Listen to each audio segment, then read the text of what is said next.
Chosen one, stop everything. Right now. God just broke through 3 firewalls to get this message to you tonight.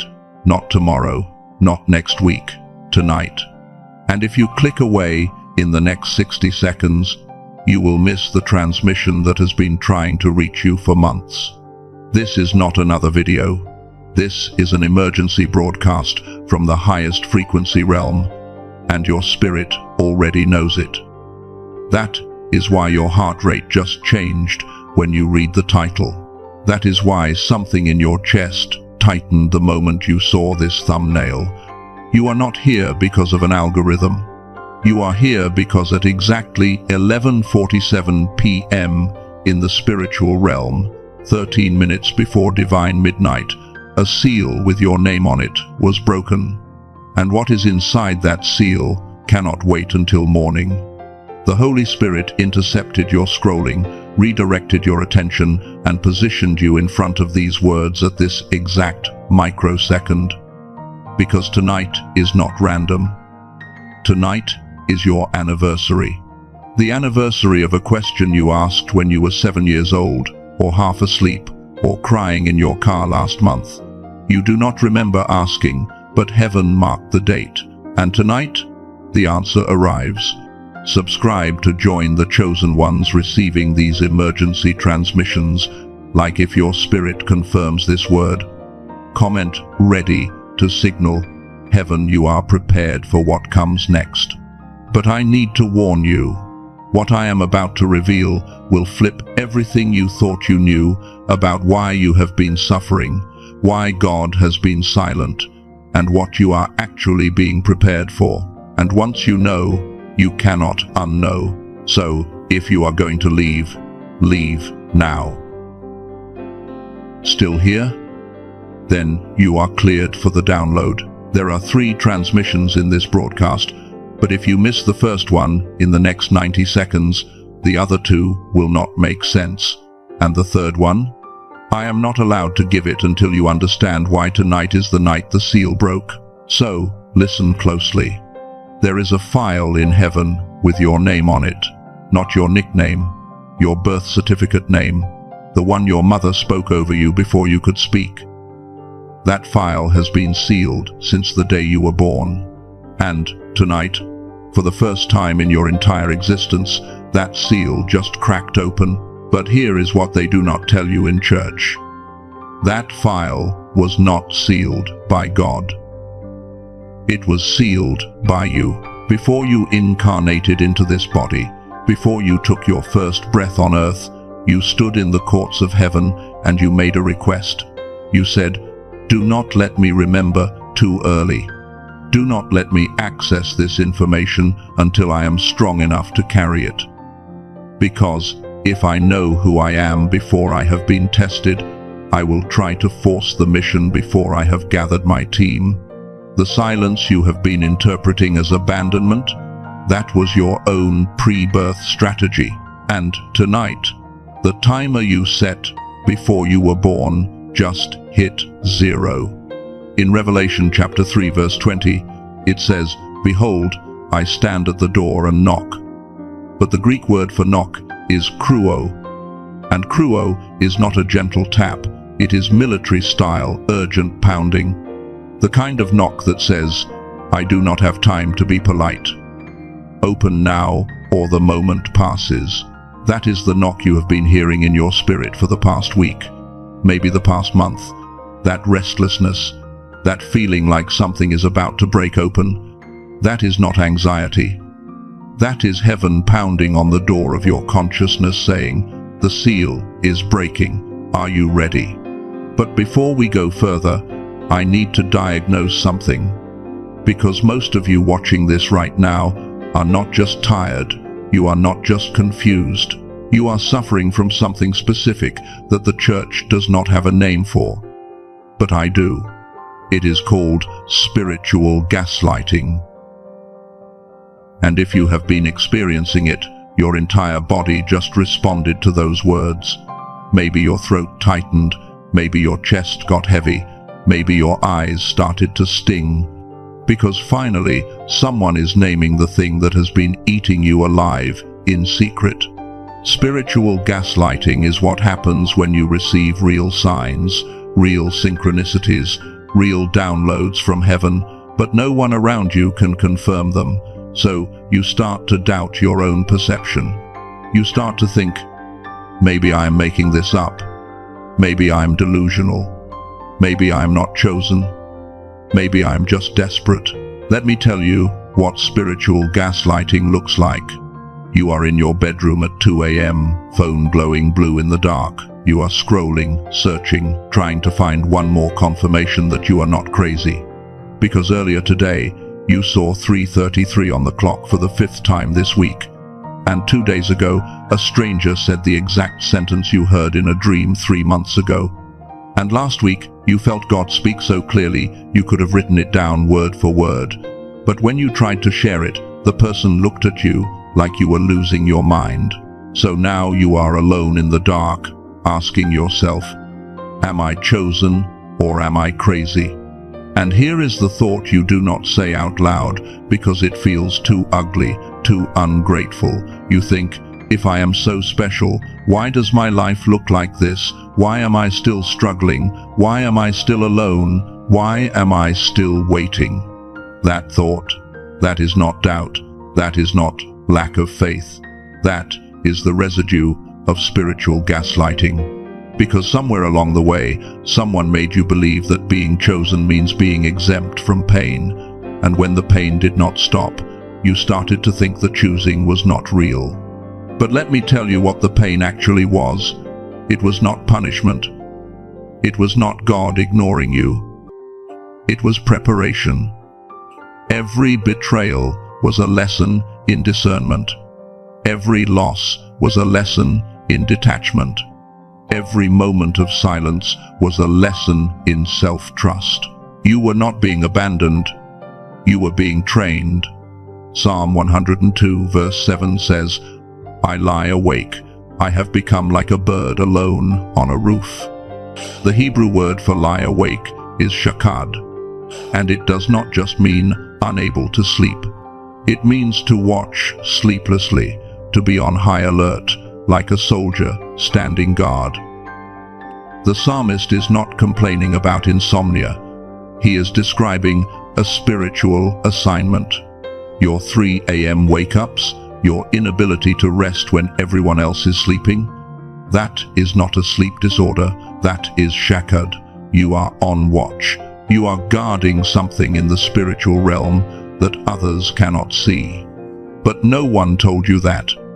So you thought you were broken. And here is where it gets specific.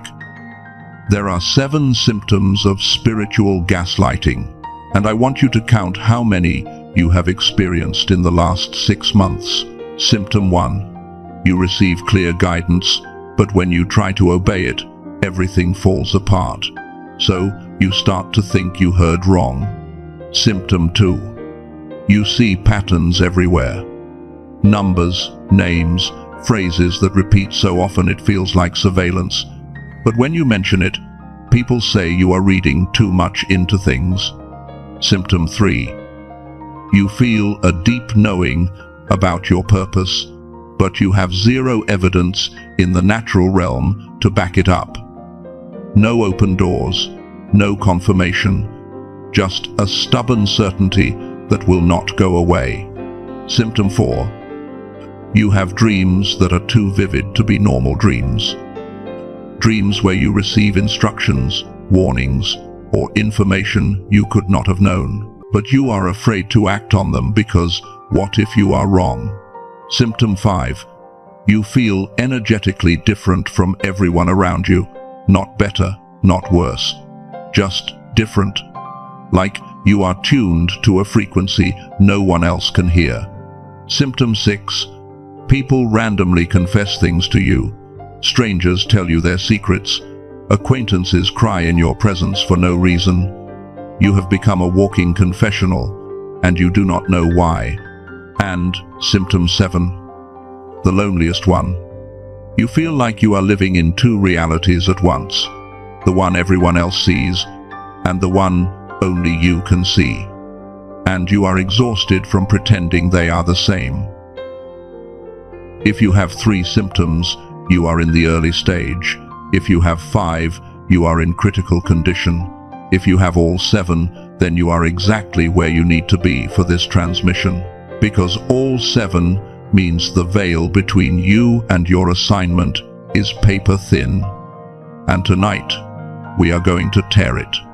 In Jeremiah chapter 1 verse 5, God says, "Before I formed you in the womb, I knew you. Before you were born, I set you apart." But look at what happens next in verse 6. Jeremiah responds, "Alas, sovereign Lord, I do not know how to speak. I am too young." Do you see it? God just told him, "You are set apart, you are appointed, you are chosen." And Jeremiah's first response is, "I am not ready." That is the response of someone experiencing spiritual gaslighting. God is saying one thing, but Jeremiah's circumstances are screaming another, and the cognitive dissonance is crushing. But God does not argue with him. God does not say, "No, you are ready." God says, "Do not say, 'I am too young.' You will go to everyone I send you to, and you will say whatever I command you." In other words, ready is a lie. You are not supposed to feel ready. You are supposed to feel chosen. And chosen means equipped in the moment of need, not equipped in advance. So, if you have been waiting to feel ready, stop. You will never feel ready. The mission is bigger than your capacity on purpose.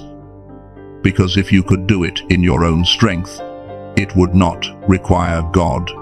But here is what I have not told you yet.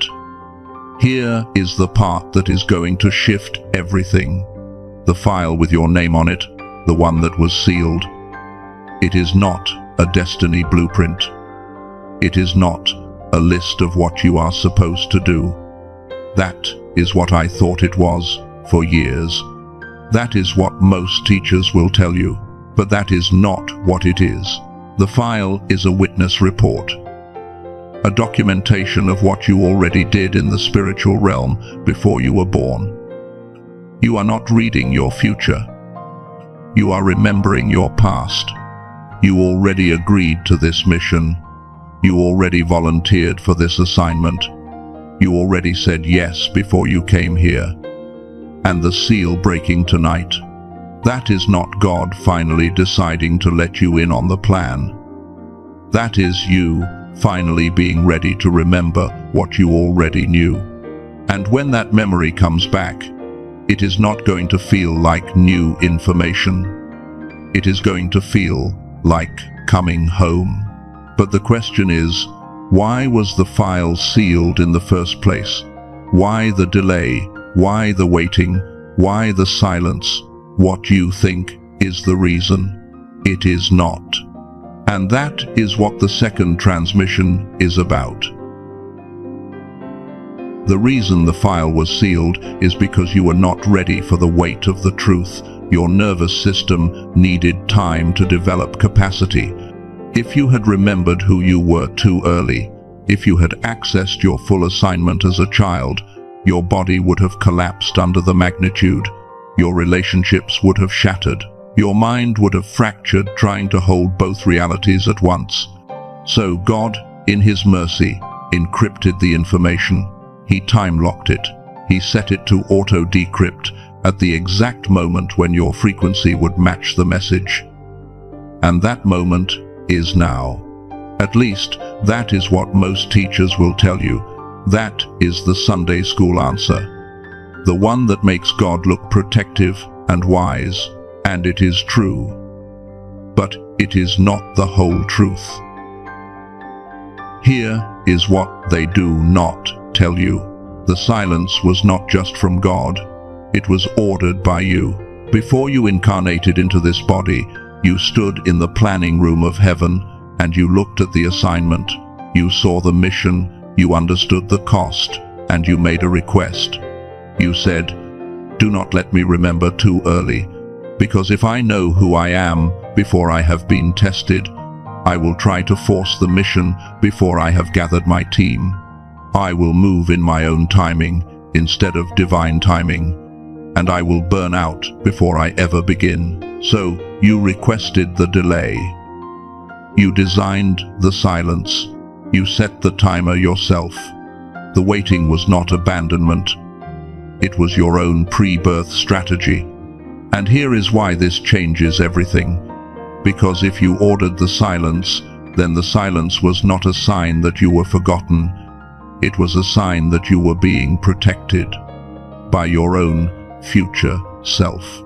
The version of you that already knows how this ends made sure the version of you walking through it now would not self-destruct before reaching the finish line. That is the lockbox. Not a punishment, not a mystery, a safeguard. But now the timer has run out. The lockbox is opening. And what is inside is not a prophecy about your future.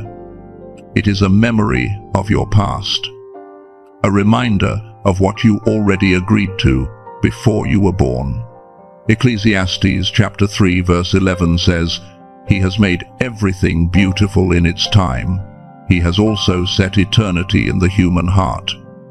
That phrase, eternity in the heart, appears 5 times across Scripture. In Job 33 verse 15, in Daniel 7 verse 1, in Acts 2 verse 17, in Joel 2 verse 28. Every time, it is describing the same phenomenon, pre-birth memory. The soul remembering what it knew before the body was born. You have eternity in your heart, which means you have memories that predate your birth. And tonight, those memories are surfacing. But here is the question.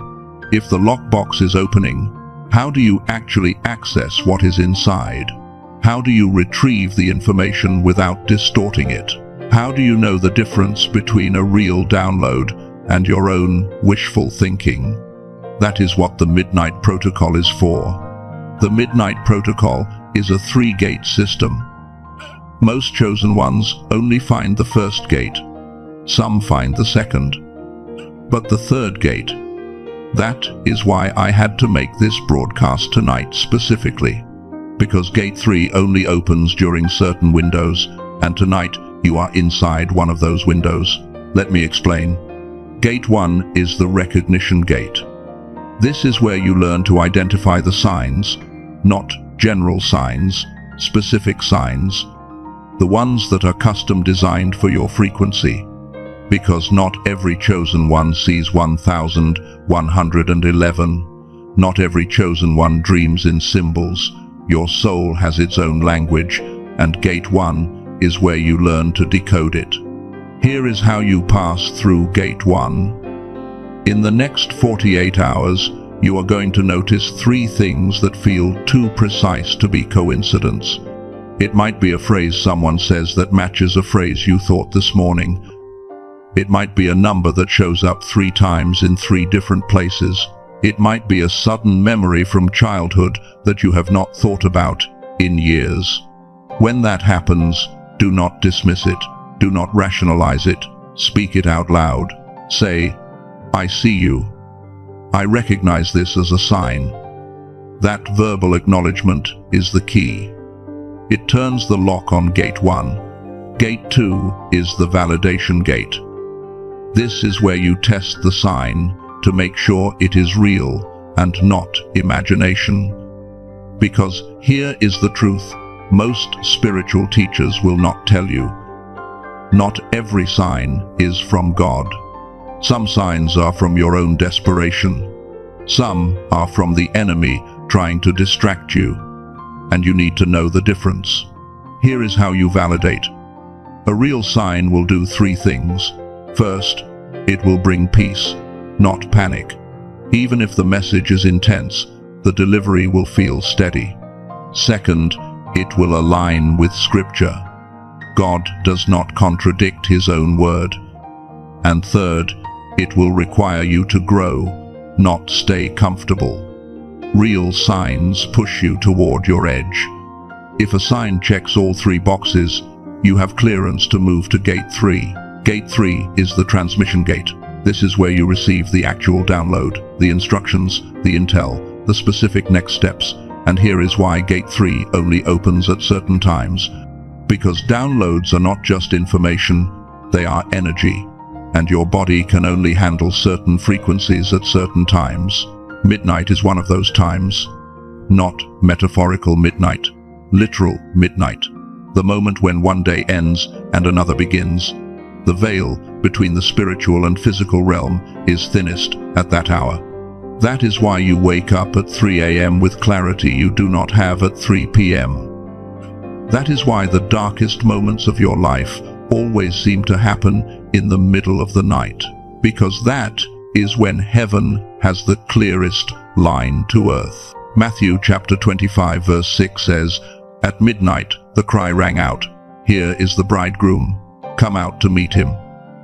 This is the parable of the 10 virgins. But pay attention to the detail. Why midnight? Why not morning? Why not evening? Because midnight is the dividing line, the threshold, the portal. Your insomnia is not a disorder. Your restlessness at night is not anxiety. It is your spirit waking up during transmission hours. You are on the frequency, even when your mind does not understand it. So, here is what you do tonight. At 11:47 p.m., 13 minutes before midnight, I want you to do this in your mind. Picture yourself standing at a door, not a regular door, a door made of light. On the other side of that door is the version of you who already completed the mission. The version who already knows how this ends. In your mind, knock 3 times and wait. Do not force it. Do not imagine what you think should happen. Just wait and notice what comes. Some of you will hear a word, some will see an image, some will feel a sudden knowing in your chest. Whatever comes through, write it down immediately. Not tomorrow. Tonight. Because downloads fade fast if you do not anchor them. That is the midnight protocol. 3 gates: recognition, validation, transmission. And if you follow it exactly as I just described, you will access information that has been locked in your spirit for years. But you might be thinking, does this actually work? Or is this just spiritual theory? Let me tell you about someone I call the engineer. I cannot use his real name, but when he applied the midnight protocol exactly as I taught it, something happened that made him call me at 4 a.m., crying. And I do not mean tears of relief. I mean tears of shock. Because what he received was so specific, so undeniable, that it shattered every doubt he had been carrying. The engineer had been stuck in his career for 3 years. He had the skills. He had the degree. But every door he tried to walk through slammed in his face, and he started to believe the lie that maybe God did not want him in that field. Maybe he had misheard his calling. Then he found this teaching, and on a Tuesday night, he followed the protocol. He went through Gate 1 and recognized the signs he had been dismissing. A phrase his grandfather used to say kept showing up in conversations with strangers. He acknowledged it out loud. He moved to Gate 2 and validated.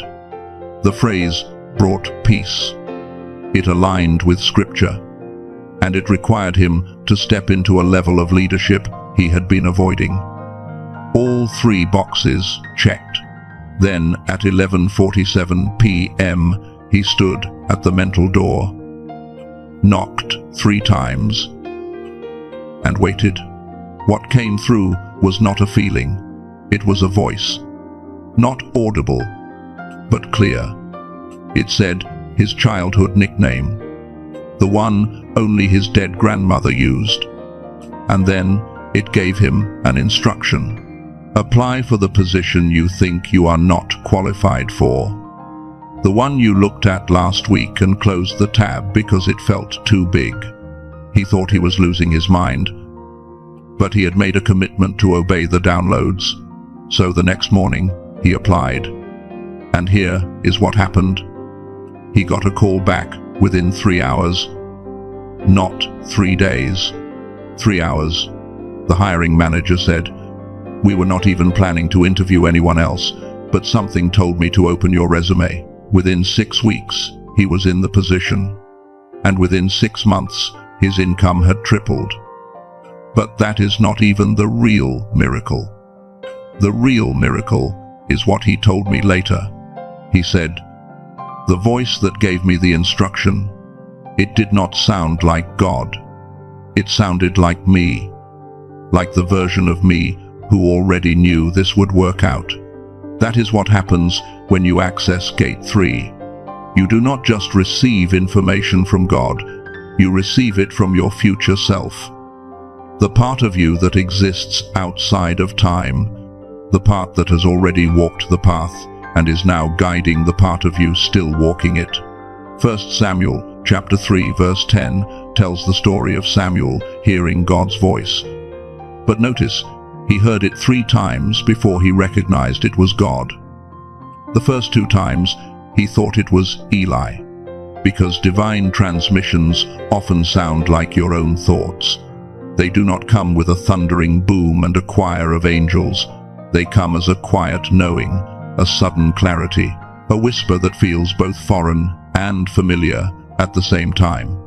The engineer's experience mirrors Samuel's pattern exactly. He heard something that sounded like him, but was not him.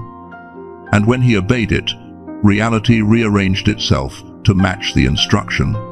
That is what is available to you tonight. Not someday, not when you are more spiritual. Tonight. But here is what I have not told you yet. The Midnight Protocol works. I have seen it work for hundreds of people, but I have also seen what happens to the people who learn it and do not apply it. The ones who nod along, feel inspired, and then go back to waiting for a sign that feels more obvious. And what happens to them is worse than never knowing the protocol at all, because now they know there is a door. Now they know there is a way through, but they are choosing not to walk through it. And that creates a different kind of suffering. The suffering of chosen ones who are awake enough to see the path, but too afraid to take the first step. So I need to ask you, are you going to be like the engineer, or are you going to be like the ones who learn and never apply? Because what comes next is going to require you to do more than listen. It is going to require you to move. Because here is what most people do not want to hear. The reason you have not moved forward yet is not because you are not ready. It is not because God has not released you. It is because you are terrified of what happens if you succeed.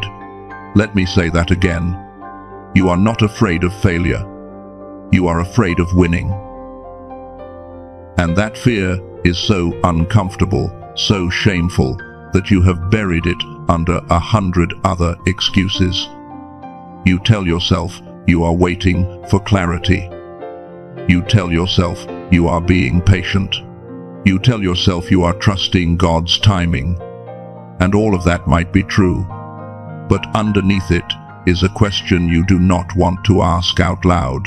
What if I get everything I prayed for, and then I prove I never deserved it? What if I step into my power, and everyone I love leaves because they only loved the struggling version of me? What if success makes me a target? What if visibility makes me vulnerable? What if the blessing is heavier than the curse? Those thoughts, the ones you have been shoving down, the ones you have been ashamed to admit, those are not signs of weak faith. Those are signs of someone whose spirit knows the magnitude of what is coming, and your body is trying to protect you from it. But here is the part that is going to flip everything. That fear. It is not your enemy.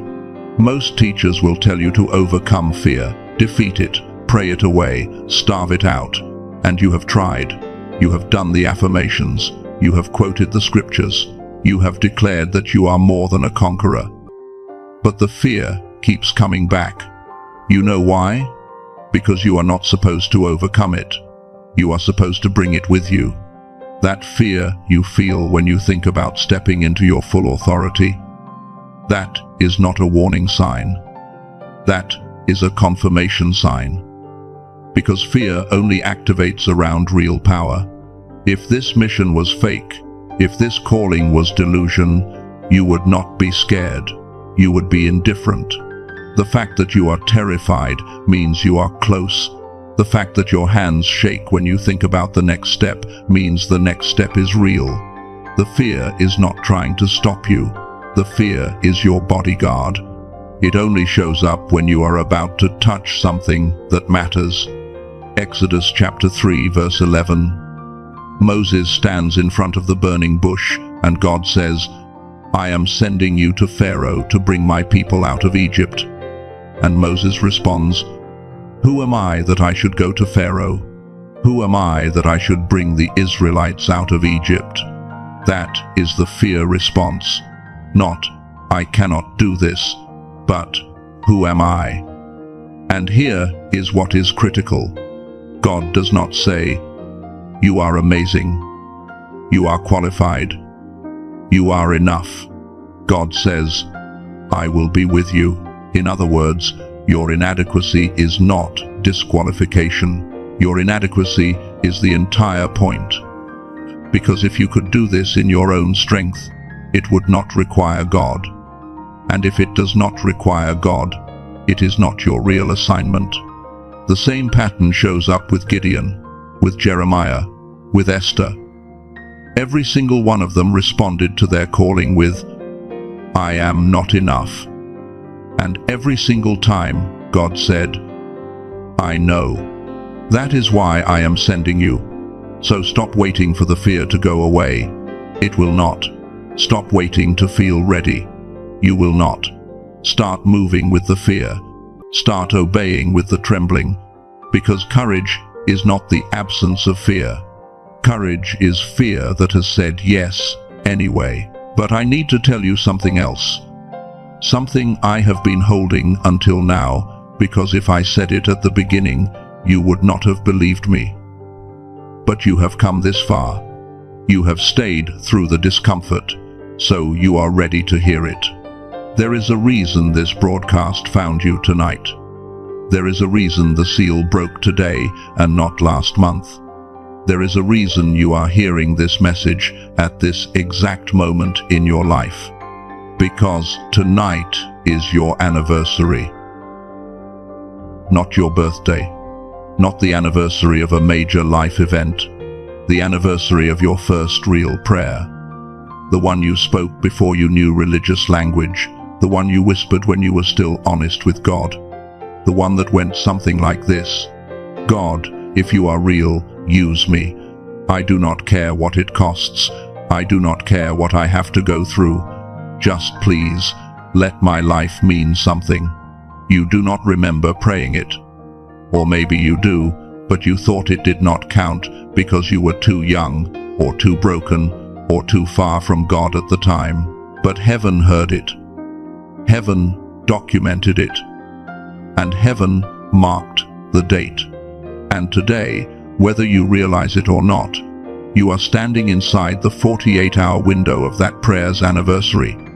Not today, exactly, but close enough that the veil between then and now is paper thin. God does not answer prayers immediately. He answers them precisely, at the exact moment when the answer will have maximum impact. And tonight is that moment for you. Habakkuk chapter 2 verse 3 says, "For the revelation awaits an appointed time. It speaks of the end and will not prove false. Though it linger, wait for it. It will certainly come and will not delay." The Hebrew word for appointed time is mod, and mod does not mean whenever. It means a specific time marked on heaven's calendar, a festival, a meeting, a divine appointment. Your breakthrough is not late, it is appointed. And tonight, the appointment has arrived. But here is what you need to understand. The moment the breakthrough arrives, the attack intensifies, because the enemy knows what you do not know yet. He knows what is about to happen in the next 40 days. He knows what doors are about to open. He knows what relationships are about to shift. He knows what you are about to become, and he is going to try to stop it. Not with obvious attacks, not with lightning bolts and demon possessions, with subtle ones, strategic ones, the kind you will not recognize unless someone tells you exactly what to look for. So I am going to tell you, in the next 40 days from tonight, you are going to face 7 specific forms of attack, and they are going to come in order, not randomly, in sequence, because the enemy has a playbook, and once you know the playbook, you can counter every move before it lands. The first form is the displacement attack. This is when you feel a sudden, unexplainable urge to leave. Leave your job, leave your city, leave your relationship, end things that are actually working. And the urge feels so strong, so urgent, that you think it must be God telling you to move. But here is how you recognize it is not God. The urgency has no peace attached to it. It is pure pressure, pure panic. You feel like if you do not move right now, something terrible will happen. That is not divine guidance. That is enemy interference. The enemy knows what is in the place you are about to leave. He knows the person you are about to meet. He knows the conversation that is about to happen, and he is trying to displace you 48 hours before it arrives. Here is the counter strategy. Do not move for 72 hours. If the urgency is still there after 3 days, and it now has peace attached to it, then it might be legitimate. But if it fades, if you look back and think, "What was I thinking?" that was displacement. The second form is the identity scramble. This is when you suddenly cannot remember who you are, not literally, but spiritually. You wake up one morning and think, "Wait, am I actually chosen? Did I make that up? Maybe I am just delusional. Maybe I am not special. Maybe this whole thing is in my head." Thoughts like that, coming in waves, out of nowhere, after you have already had confirmation, that is not doubt, that is scramble. The enemy is jamming your signal. Because if he can confuse your identity, you cannot complete identity-based assignments. Here is the counter. In your mind, say your full name 3 times. Then say, "I am sent by the Most High God. I am assigned to this mission. I did not choose this. I was chosen." And chosen means equipped. Speak it until the fog clears. It will clear. The third form is the substitute blessing. This is the sneakiest one. This is when a good opportunity appears. Not a bad one. A good one. It makes sense logically. It would solve some of your problems. It would ease some of your stress. And everyone around you thinks you should take it. But when you sit with it in your spirit, it feels like settling. It feels like close enough. It feels like the enemy saying, "I cannot stop you from being blessed, so I will give you a blessing that is just good enough to make you stop pursuing the great one." Here is how you test it. Ask yourself, does this opportunity require me to abandon my specific assignment? Does it require me to delay what I know I am supposed to do? If the answer is yes, it is substitution. If the answer is no, and it actually accelerates your assignment, then it is real. Now, forms 4 and 5 I am going to introduce, but I cannot give you the full breakdown until you have processed the first 3, because forms 4 and 5 only make sense after you have survived forms 1 through 3. Form 4 is the manufactured crisis. This is when a problem appears out of nowhere and demands all your attention. It feels life or death. It feels urgent. But when you step back, you realize it is urgent but not important. It is a distraction disguised as an emergency. Form 5 is the betrayal echo. This is when someone close to you says or does something that feels exactly like your worst past betrayal, and it triggers you back into protection mode right when you are supposed to be opening up. And Form 6 and 7? I cannot even name them yet, because if I tell you what they are before you are ready, you will spend the next 30 days in fear waiting for them. And fear of the attack is worse than the attack itself. But here is what I will tell you. Forms 6 and 7 are the final tests. The ones that separate the people who finish from the people who quit 3 feet from gold. And when you face them, and you will face them, you will recognize them because of everything I have taught you so far. Ephesians chapter 6 verse 12 says, "For our struggle is not against flesh and blood, but against the rulers, against the authorities, against the powers of this dark world." Paul wrote that from prison. He was not theorizing. He was testifying. He had identified the forms while experiencing them. And 1 Peter chapter 5 verse 8 says, "Be alert and of sober mind. Your enemy the devil prowls around like a roaring lion, looking for someone to devour. Resist him, standing firm in the faith." The Greek word for resist is antisteta. It is a military term. It means hold your ground, not attack back, not run away. Stand firm. Your job in the next 40 days is not to go on the offensive. Your job is to stand, to recognize the attacks as they come, to name them, to counter them, and to keep moving forward even while under fire. Because here is what the enemy does not want you to know. The attacks are proof you are on the right path. If you were walking in the wrong direction, he would leave you alone. The fact that he is throwing everything at you means you are close to something he cannot afford for you to reach. So, when Form 1 hits, and it will hit, do not panic. Say, "Oh, that is displacement. I see you, I recognize you, and I am not moving." When Form 2 hits, do not spiral. Say, "That is identity scramble. I know who I am, I know who sent me, and no amount of static will make me forget." When Form 3 shows up disguised as a blessing, do not jump, test it. Wait 72 hours, and if it is real, it will still be there. If it is substitution, it will evaporate. But here is what happens next, and this is the part most people are not prepared for. Once you survive the first 3 forms of attack, once you recognize them and stand your ground, something shifts. You stop being a student. You stop being someone who is waiting for the next revelation. You become something else entirely.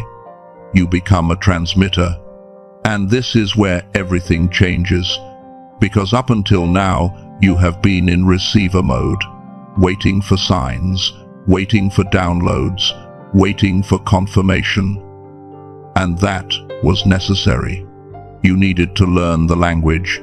You needed to build the capacity. But there is a point where receiving ends and transmitting begins, and that point is now. But before I explain what that means, I need to finish the playbook, because Forms 4 through 7 are still coming, and if you do not know what they look like, you will mistake them for random problems instead of strategic attacks. Form 4 is the manufactured crisis. This is when something urgent appears out of nowhere. A financial emergency, a relationship blow-up, a health scare, and it demands all your attention. It feels life or death. It feels like you have to drop everything and deal with this right now. But here is how you recognize it is manufactured. When you step back and ask yourself, is this urgent or is this important? You will realize it is urgent, but not actually important. It is loud, but it is not critical. It is demanding immediate response, but it is not threatening your actual survival. Real crises are both urgent and important. Manufactured crises are only urgent. They are designed to distract you from the real move happening in the spiritual realm. Because while you are putting out fires in the natural, the enemy is repositioning in the spirit. Here is the counter. Before you react, ask God, is this mine to solve right now, or is this a distraction? And wait for the answer. If it is yours, you will have peace to engage. If it is manufactured, you will feel resistance. And that resistance is God saying, let it sit. It will resolve itself. Form 5 is the betrayal echo. This is when someone close to you does or says something that feels exactly like what your worst betrayal felt like. The words are different. The situation is different. But the feeling is identical. And it triggers you right back into the same protection mode you were in the last time you were betrayed. Here is how you recognize it. It feels too familiar. It feels like, this is exactly what so-and-so did to me 5 years ago. The echo is so precise, it cannot be coincidence. And here is what is happening.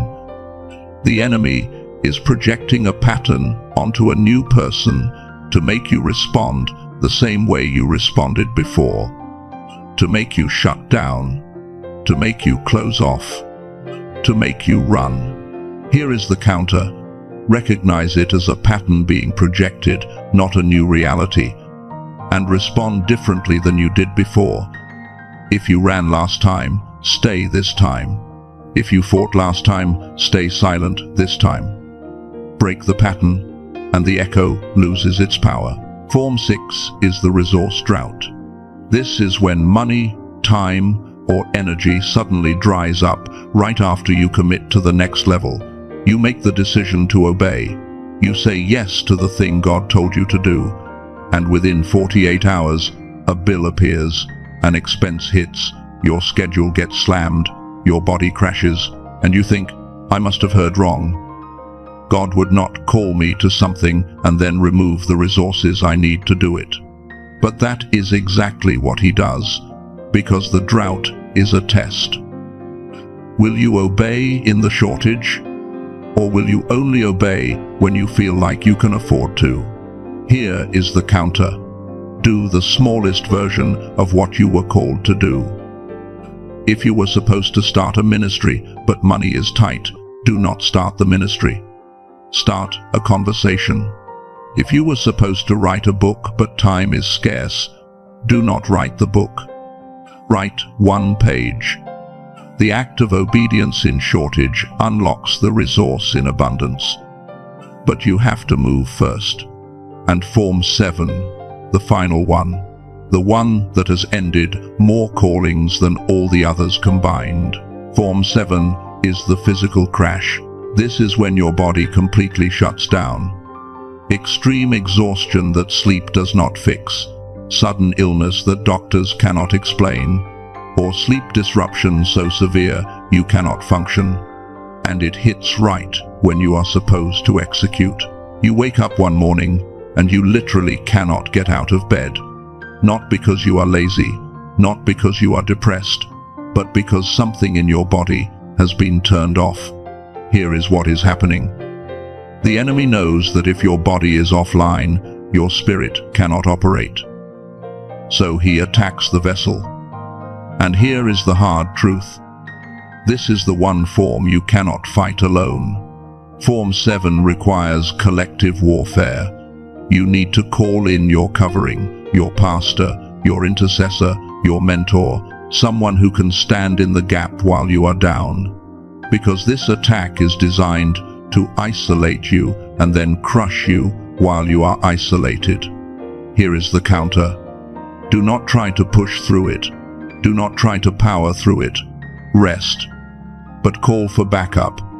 Text someone right now and say, I am under attack. I need you to pray. That is not weakness. That is strategy. Now you know all 7 forms, and in the next 40 days you will face at least 3 of them. Some of you will face all 7, but now you have the playbook. Now you can name them as they come, and when you name them, they lose 80% of their power. John chapter 7 verse 38 says, "Whoever believes in me, as Scripture has said, rivers of living water will flow from within them, not to them, from them." The Greek word for within is koilios. It means belly, innermost being, the core. You are not a bucket being filled. You are a spring that produces. You are not a student collecting knowledge. You are a source generating frequency. And once you understand that, everything shifts. Because now you are not waiting for the next download. You are realizing you are the download. People do not need to hear what you know. They need to be near what you carry.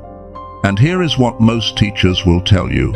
They will say, now that you are activated, you need to share your story. You need to post about it. You need to tell everyone what God did for you. You need to become a voice. And that sounds right. That sounds like what a transmitter does. But that is not what a transmitter does. A transmitter does not broadcast through words. A transmitter broadcasts through presence. Most of you will not say anything. Most of you will not post anything. Most of you will not build a platform. But everywhere you go, the frequency will shift. People will stand near you and suddenly get clarity they have been searching for. They will have breakthroughs in your presence that they could not have alone. They will receive downloads just from being in the same room as you, not because you said anything, but because you are broadcasting without trying. You are a walking portal, and your job is not to explain the portal. Your job is to be the portal. Let me tell you about someone I call the teacher. She did not believe the transmission part. She thought it was metaphorical. She thought transmitter meant inspiring people with her testimony, and she kept waiting to feel ready to share. But she never felt ready, so she stayed silent. Then, one morning, she walked into her 3rd grade classroom. 23 kids who would not stop fighting. Chaos every single day. She stood at the front of the room and thought, God, if you are real, use me. I do not know what to do anymore. She did not say it out loud, she just thought it. And then she stood there in silence for 10 seconds. And the room went quiet. Not discipline quiet, peace quiet. A kind of stillness she had never seen in that classroom before. And then one of the kids, a boy who never cried, started crying. And he said, I forgive my dad. She had not mentioned forgiveness. She had not talked about fathers. She had not said anything. But the frequency in the room shifted, and the boy felt safe enough to release something he had been carrying for years. Over the next 2 weeks, 5 different students had breakthrough moments in her presence. Conversations with parents they had been avoiding, confessions about struggles they had been hiding, questions about God they had been too scared to ask. And she told me, I did not preach, I did not evangelize, I just carried the frequency, and the frequency did the work. Her principal pulled her aside 6 weeks later and asked, what training did you take? Because the change in your classroom is measurable. The test scores went up, the behavior incidents went down. What did you do differently? And she could not explain it, because she did not do anything. She just became something. Acts chapter 5 verse 15 says, people brought the sick into the streets and laid them on beds and mats, so that at least Peter's shadow might fall on some of them as he passed by. Peter's shadow, not his words, not his sermons. His proximity, his presence healed people. And that same anointing is available to you, not because you are special, but because you are assigned. And assignment carries authority, and authority carries frequency, and frequency rearranges reality. So stop waiting to feel ready to share your story. Start understanding that your presence is the story. And the people who are supposed to receive from you will be magnetically drawn to you without you doing anything to attract them. But now I need to give you the timeline, because you are not going into this blind. I am going to tell you exactly what will happen in each of the next 40 days, not in general, specifically. And you will know this is real when day 7 happens exactly as I describe it. Numbers chapter 14 verse 34 says, "For 40 years, 1 year for each of the 40 days you explored the land, you will suffer for your sins." 40 days is a complete cycle. It appears 14 times in Scripture. Noah's flood, Moses on the mountain, Jesus in the wilderness, spies in Canaan. Every time, it is the same pattern. 40 days of testing, transformation, and commissioning. Your 40 days start tonight. And here is what each week will look like. Days 1 through 7, the activation week. This is when downloads increase, dreams get vivid, synchronicities spike. You will see signs everywhere. Do not judge whether they make sense yet. Just document them, write them down, voice record them, capture them before they fade, and do not share them yet. Let them solidify first. Days 8 through 14, the testing week. This is when one of the 7 forms hits, usually form 1, 2, or 3, and this is when most people quit because they think it did not work. I tried the protocol and nothing changed, but the test is not proof it did not work. The test is proof it is working. Apply the counter strategy I gave you. Stand your ground. And by day 14, you will see the breakthrough. Days 15 through 21. The clarity week. This is when your assignment becomes crystal clear.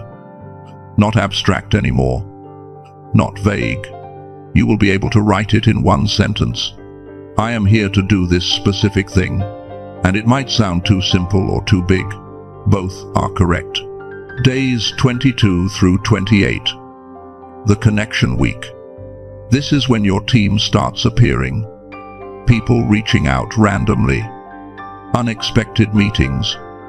Old connections resurfacing.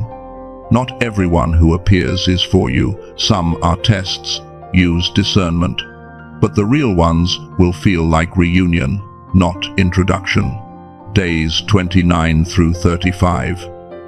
The acceleration week. Things move fast. Opportunities, resources, doors. It will feel unsustainable. It is not permanent pace. It is temporary acceleration to position you. Say yes to the things that scare and excite you. Say no to the things that feel obligated. Days 36 through 40. The commissioning week. You will receive a clear directive, a specific action to take that launches the next phase. It might not make logical sense. Do it anyway. Obey immediately. Even if it seems small, even if it seems weird. That action is the activation key for everything that comes after. That is your roadmap. 6 weeks, 40 days, and at the end, you will not be the same person you are right now. You will have a different name in the spirit, a different assignment in the earth, and a different authority in your bloodline. But here is what I have not told you yet. Here is the part no one talks about, the part that will either prepare you or destroy you. Success has a cost, and the cost is not what you think it is. The cost of success is not money. It is not time. It is not even sacrifice. The cost of success is loneliness, and no one prepares you for it. Because here is what happens when you step into the fullness of who you are meant to be. You start to outgrow the people who knew you when you were smaller. Not because you are better than them, not because you think you are too good for them now, but because your frequency changed. And frequency determines proximity. The conversations that used to fill you start to drain you. The places that used to comfort you start to feel restrictive. The people you used to call family start to feel like strangers. And the guilt of that, the shame of feeling like you are abandoning people you love, that guilt will crush you if you do not understand what is actually happening. You are not leaving people behind. You are entering a hallway. And hallways are always empty. But they are not the destination. They are the passage between where you were and where you are going. And here is what most people do. They stand in the hallway, look around, see that they are alone, and panic. They think, I made a mistake. I was not supposed to leave. God would not call me to something that makes me this lonely. So they turn around and run back to the room they just left. Back to the people who made them feel safe. Back to the version of themselves that everyone was comfortable with. And they spend the rest of their lives wondering what would have happened if they had just kept walking. But here is the truth. The loneliness is not the destination, it is the hallway. Your new community has not arrived yet because you are still carrying frequencies from the old one. The people who are supposed to walk with you in the next season cannot find you until you fully release the last season. So if you are in the hallway right now, if you are feeling the loneliness of elevation, do not go back. Do not interpret the emptiness as a sign you were wrong. Interpret it as a sign you are between. And between is the most important place you will ever be. Because it is in the hallway that you decide who you are going to become. Numbers chapter 11 verse 5. The Israelites are in the wilderness, being fed by heaven with manna, and they start complaining. They say, "We remember the fish we ate in Egypt at no cost, also the cucumbers, melons, leeks, onions, and garlic. But now we have lost our appetite. We never see anything but this manna." Do you see what they are doing? They are romanticizing slavery. They are in the wilderness, being sustained by a miracle, and they are saying, "At least in Egypt we had variety. At least back then we knew what to expect." That is the nostalgia trap, and it will pull you back into bondage faster than any other attack, because the brain prefers familiar pain over unfamiliar pleasure. And the enemy knows that. So he will make you miss your old problems. He will make you remember the struggle with fondness. He will whisper, "At least back then you had people. At least back then you felt normal." But normal was never your assignment. Chosen was. So if you are in the hallway, here is what you do. You do not sit in the middle and wait for the loneliness to pass. You anchor the transition into your body so the hallway does not become your home. That is what the 5 integration actions are for. The first action is the morning frequency declaration. Every morning, within the first 3 minutes of waking, before you touch your phone, before you speak to anyone, you say this in your mind. I am your full name. Today, I carry heaven's frequency. My presence is transmission. You do not say it out loud. You think it. And as you think it, feel your breath. Notice the air moving in and out. That is you anchoring the declaration into your body. Because words without breath are just noise. But words with breath become authority. The reason this works is because your frequency is most programmable in theta brainwave state. And theta is the state you are in right after waking. So the first thought you think after waking sets the frequency for the entire day. Most people wake up and immediately check their phone. And the first frequency they absorb is chaos, news, messages, other people's emergencies, and then they wonder why their day feels reactive. But if you declare your identity first, if you remind your nervous system who you are before the world tells you who to be, your day lines up. You will notice it within 3 days. Your decisions will feel clearer. Your interactions will feel aligned. Your energy will last longer. The second action is the midday recalibration. At noon, or as close to noon as possible, pause for 90 seconds. In your mind, place your attention on your solar plexus.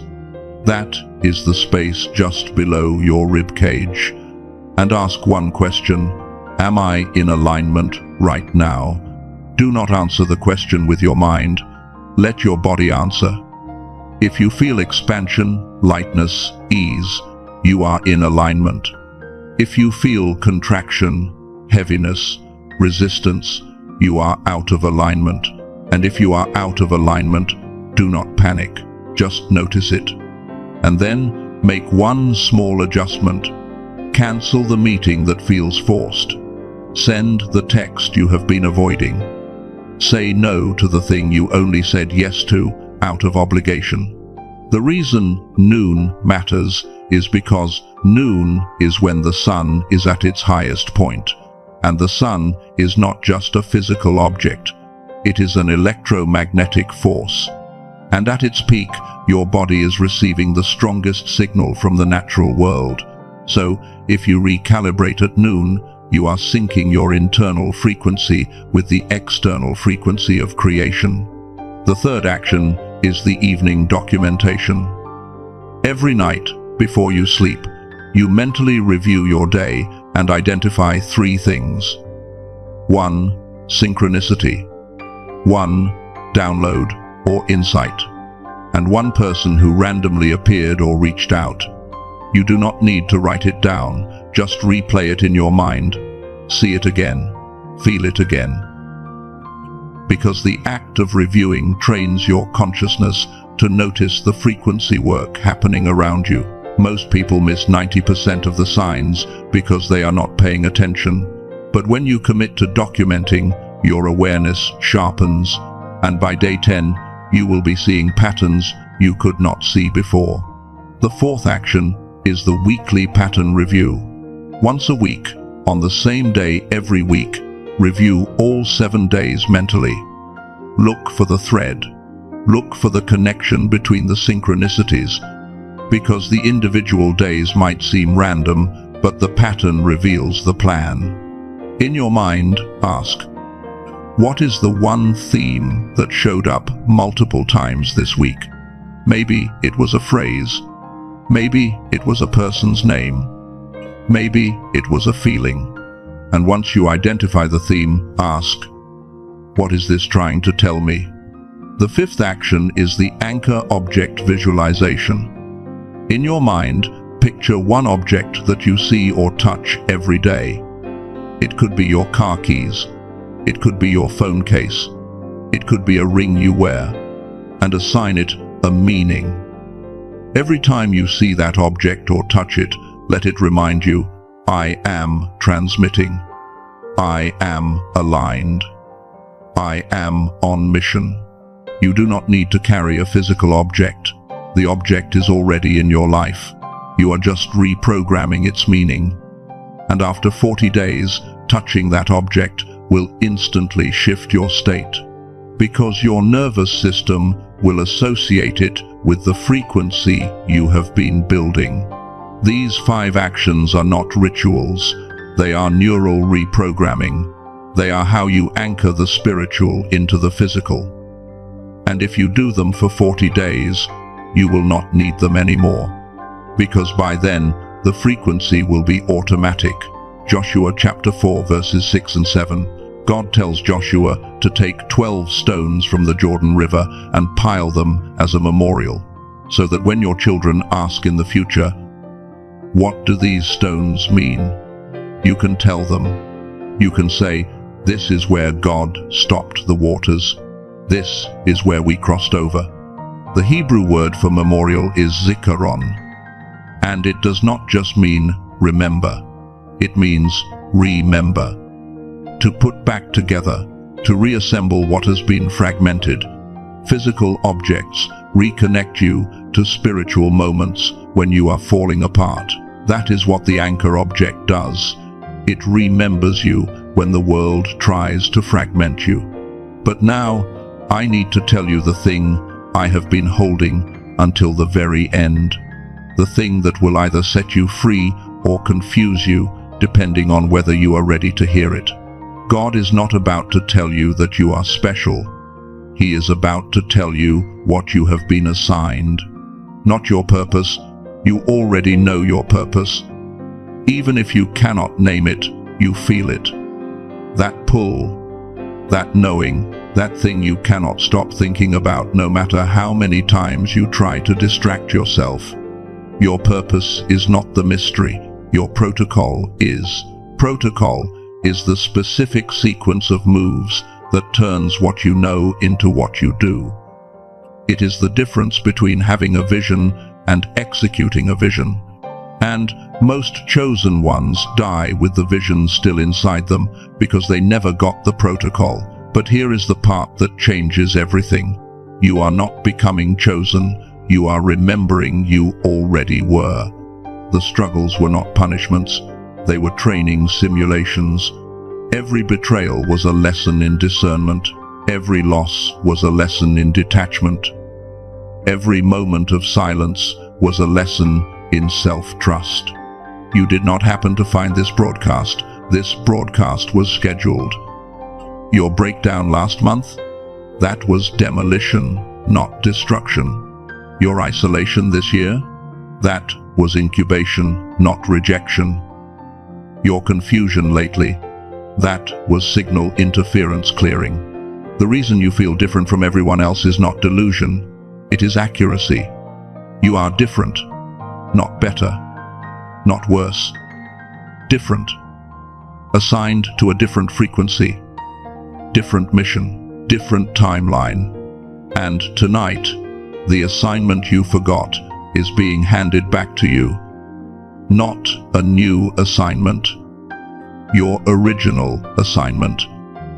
The one you agreed to before you incarnated. The one you spent your childhood remembering in dreams and forgetting when you woke up. The one that made you feel crazy when no one else saw what you saw. Tonight, the amnesia breaks.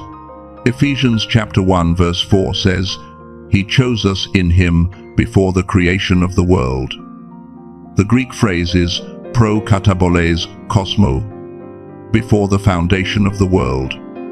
Before the cosmos was thrown together, before stars, before time, before this version of you.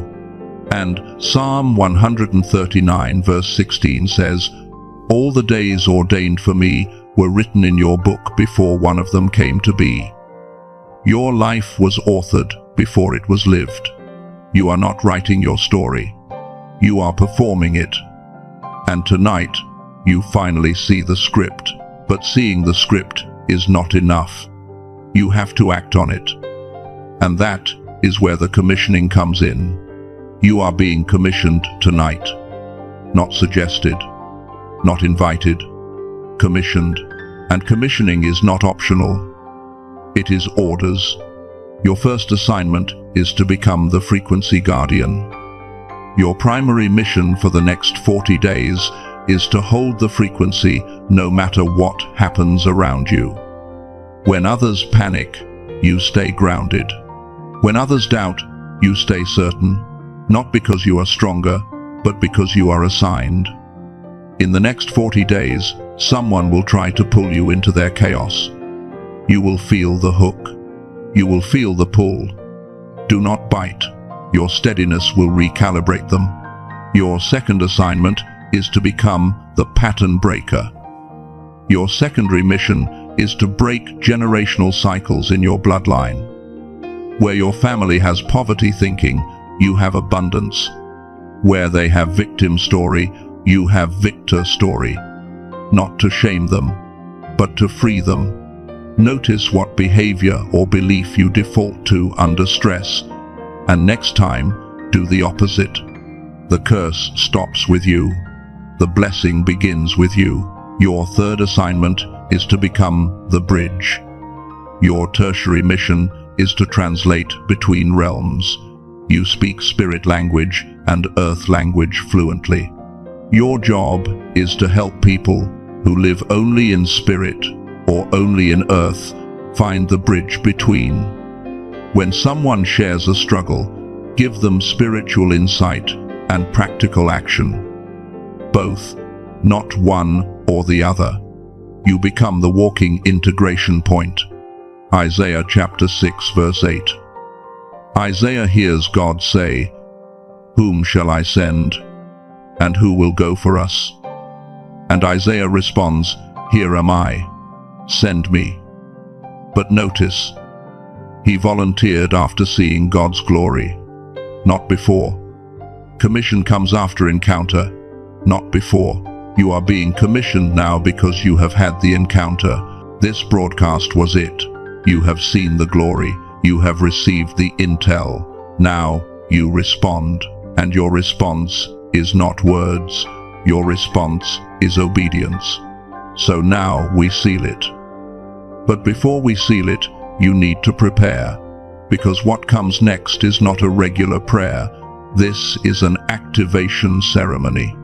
And if you are distracted, if you are multitasking, if you are not fully present, the seal will not hold. So here is what you do. If you are in a public place, find a moment of privacy. If you are driving, pull over when you can. If you are lying down, that is fine. But wherever you are, you need to give this your full attention for the next 8 minutes. In your mind, clear the space.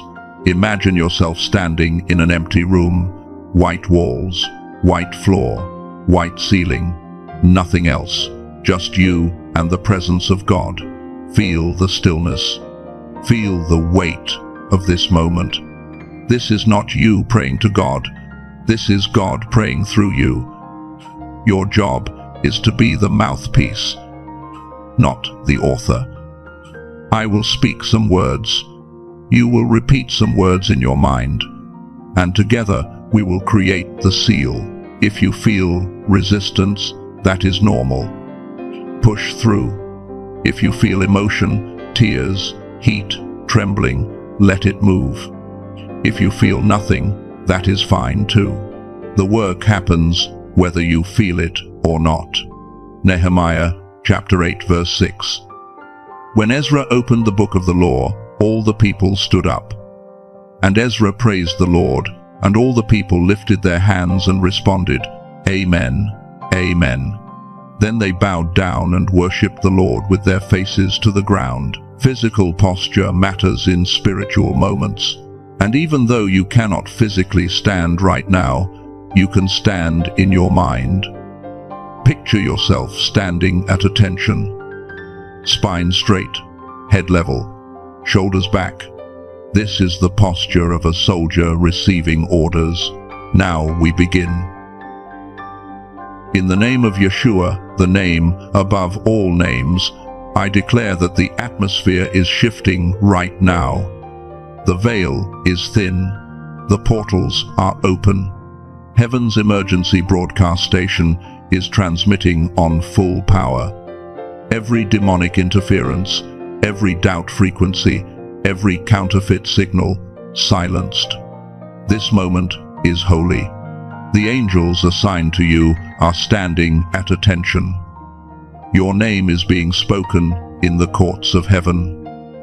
Receive. Father, you see this chosen one. You see the tears at 3 a.m. that no one else witnessed. You see the prayers whispered in the car when they could not make it to church. You see the moments they wanted to quit but did not. You see the loneliness they carried like a secret. You see the confusion when signs came but no one could confirm them. You see the self-doubt, the "am I crazy?" the "maybe I made it all up." You see, and you are saying, "I saw it all. I documented it all. And tonight, I am opening the file." I seal the midnight protocol into this chosen one's life. I seal the 3 gates: recognition, validation, transmission. I seal the 40-day timeline with divine checkpoints. I seal the 7 forms of confrontation with the counter strategy already downloaded. I seal the 5 integration actions as daily bread. I seal their identity as transmitter, as walking portal, as frequency holder. I bind the spirit of spiritual gaslighting that made them doubt their own perception. I bind the substitution blessing that would settle them for good enough. I bind the manufactured crisis that would distract from the real move.